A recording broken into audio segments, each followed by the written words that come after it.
Okay, so what's your name? Hi, my name is Kayla Wright, Kayla Wright. And what's your title? crime scene investigator. Crime scene investigator. And how long have you been a crime scene investigator, Kayla? 2 years now. 2 years now. Okay, just to get this to start, what is the biggest challenge that you normally encounter? The biggest challenge I would have to say is being able to balance your social life with your job as far as managing your time with your family and stuff. Because I literally spend more time here with these people than I do with my own family at home. Right. So you really have to have a good working relationship with your family, and make sure they understand like what you do and that you do spend a lot of time at work, and this does require a significant amount of your time, because there are times where you don't know if you're going home on time. Yeah, you have a standard shift time, but you don't know what's going to come in that will cause you to stay overtime. Plus, there are times where we have to be called in for court for trials and stuff. So you work in the time, and you work in the standard and not Yeah. the time. Exactly. I can relate to that. Yeah. Especially with the whole family problems, because I remember when I was a collector in the military. I was military intelligence. Mm-hmm. They would constantly call me and ask me, "What do you do for a living?" I can't tell you that, Mom. It's kind of sensitive. Yeah.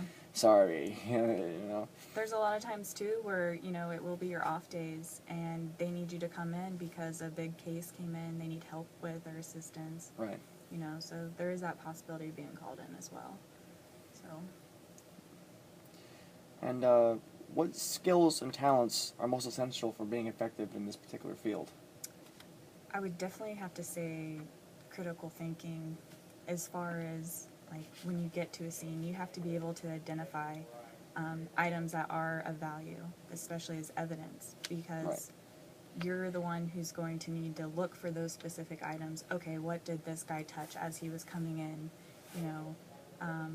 What did he leave behind that needs to be collected so that it can be utilized to identify him and be used against him in Right. court or her.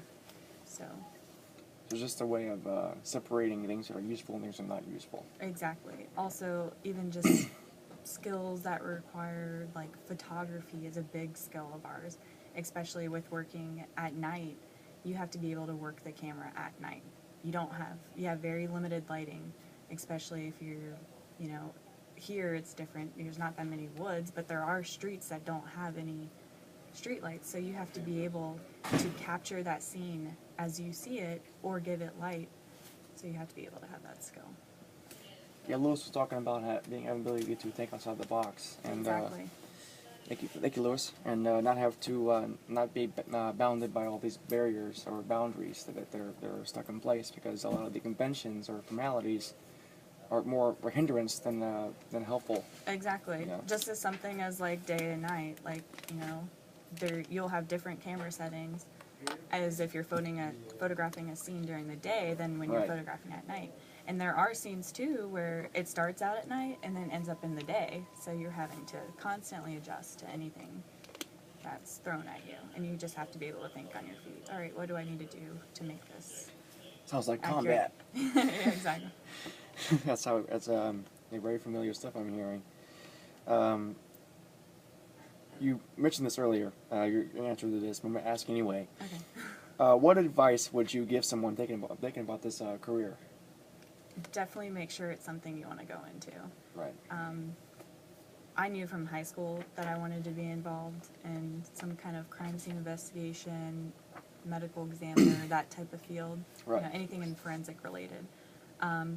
So I was given the opportunity to do ride-alongs, go and see like what exactly they do, just to make sure I can handle the situation. There's a lot of times you may go to a scene and you can't handle it because it's a decomposing body, and just from the smell of it could just make you sick to your stomach. And some people can't handle that. Right. At my previous job, we had someone leave because of that. They couldn't stand seeing the sight of a dead body, so. Yeah. I'll go ahead and say it. I haven't seen that body before either. Yeah, mean, I know that's something that's yeah. like hard to like set up and do, Yeah. but. You see it in the movies, but once you see it in real life, you're just like, Exactly. okay. All your I see senses twitching. quicken, yeah. He's twitching. blood splatter everywhere. Oh my god, I can't do this, I can't get out of here. Exactly. So I'm kind of wondering, since I haven't seen a dead body yet, I mean, I know I've been in the combat zone, but not actually in a combat scenario. Exactly. So I've never actually seen someone die before. I've seen Black Hawk Down, sure, but those are all fake stuff. It's not the real thing. So once that stuff comes up, you're like, okay, this is how it is. Wow, the smell. Yeah. If it's definitely like a career, a lot of people have a lot of time in prepping for it, like going to college or technical school or, experience is a big thing too. Like that's something you're preparing for. You want to make sure that you're definitely going to be able to do it because then what's your backup if you have, Yeah, college doesn't have how to respond to a dead body. Exactly. They don't have that kind of stuff. Wish they did, but they don't. Okay, so what is a typical day on the job? At least for you. A typical day, well, we are like called for service. Right. So there be times where we're sitting around waiting for a call, but that's if we're caught up in all our work. As far as when it comes to a case, there's a lot of stuff with that case. Yeah, you go to the scene and document it, but also you're taking stuff back as far as evidence. So that will need to be packaged. Anything that needs to be processed for DNA latents, that needs to be taken care of as well. Right. Then you also have to do a report on your case. So, I mean, there are times where we don't have calls coming in, but we have work that can be done. Right. As far as all that. Okay, and you mentioned work that can be done. What types of projects or assignments or deadlines do you meet every day, except for the call-ins to the field where you have to over that body? What are the other things you have to do every day? Just like as far as the evidence that you get with the case or evidence that officers have submitted in that need to be processed, we'll do that, take care of that as quickly as possible. Right.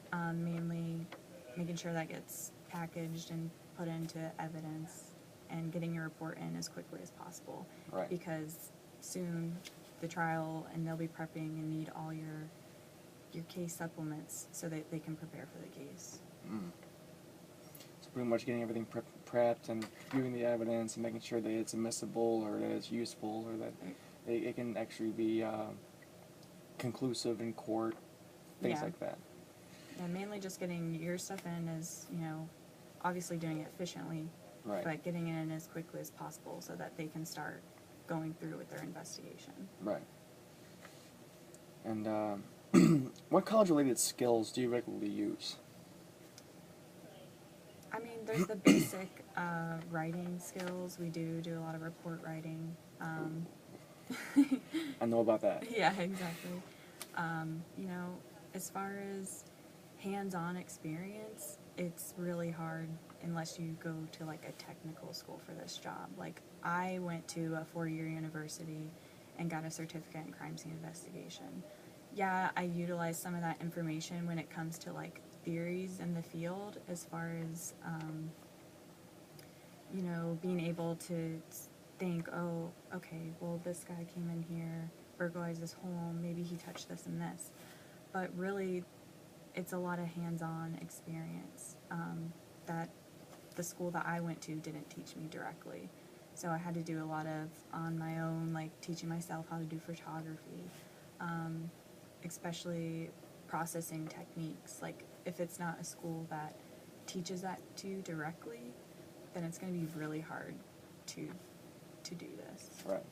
But yeah, it also goes into thinking outside the box. If you mention someone breaking somebody's house, you gotta know what kind of things would they touch. Mm-hmm. What kind of things would they put their hands on if they were actually doing this, or if they're wearing gloves. What kind of gloves are they wearing? Yeah.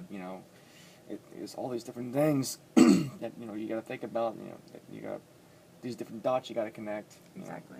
Like you said, the thinking aspect is definitely important. Yes. Which is something that I've always had. Something that I've always made good use of, because I like to analyze things. I like to analyze my environment. I'm analyzing everything right now. Mm-hmm. No, I'm kidding. One of the things I've noticed, which is one of the reasons why I actually wanted to go into the career in forensics, is my leadership's lack of critical thinking when they make a decision. Yeah. Whether it's punishing someone or, making a decision to address a certain situation or problem, I'm seeing a lot of perception-based decisions made Yeah. based on opinion or what they think is going on, and without asking any further questions at all to get to the bottom of it. Yeah. And it causes a lot of problems. Like people to be punished for things they didn't do, or punished wrongly for, they might have done something wrong, but they got punished too harshly for something that wasn't as harsh as it seemed it was. A lot of different things kept happening, and I kind of yearn for a more authoritative position so I can have a better say, so I can put my skills to good use, Mm-hmm. which really aren't that hard to have. Just all you gotta do is ask questions before you assume something. Exactly. But some people don't listen, which is why I'm going into this kind of career. Yeah. Investigative stuff, I love that. And science, I love science too. Lewis mentioned something, the most rewarding thing about him was being able to go home to his family. Mm-hmm. Regarding this job, what's the most rewarding thing for you? The most rewarding thing I would have to say is just knowing that you played a part in a case. Made a difference. Yeah, making a difference is really good. As far as, like, if there's no suspect linked to that case and you find out, like, oh, that one fingerprint you lifted from that car brought a suspect to the investigation. So that's really rewarding, as far as knowing that something you did may seem so little, but it was so big to the investigation. Little things can often be very, very significant. Exactly. Even little things. Exactly. So regardless of what you do, you're making a difference. Mm-hmm. I mean, even if you don't get anybody at all, you're still going out there, at least making an attempt to catch these Yep. thugs who are wreaking havoc in Orlando, Florida. That's At least, even just helping the victim as well. Right. It's always terrible to see a victim that's upset and, their prized possessions have either been taken from them or something that they may never get back. It's just nice knowing that you are trying to help them. right. Whether catch that person or hopefully, they can get their items back to them. Or Right. Little things like that. Exactly. Well, Kayla, I really appreciate your time, and this concludes all my questions. So, right. thank you very much. Thank you. This is Joshua Murphy, this is Kayla, and this is the conclusion of my second interview.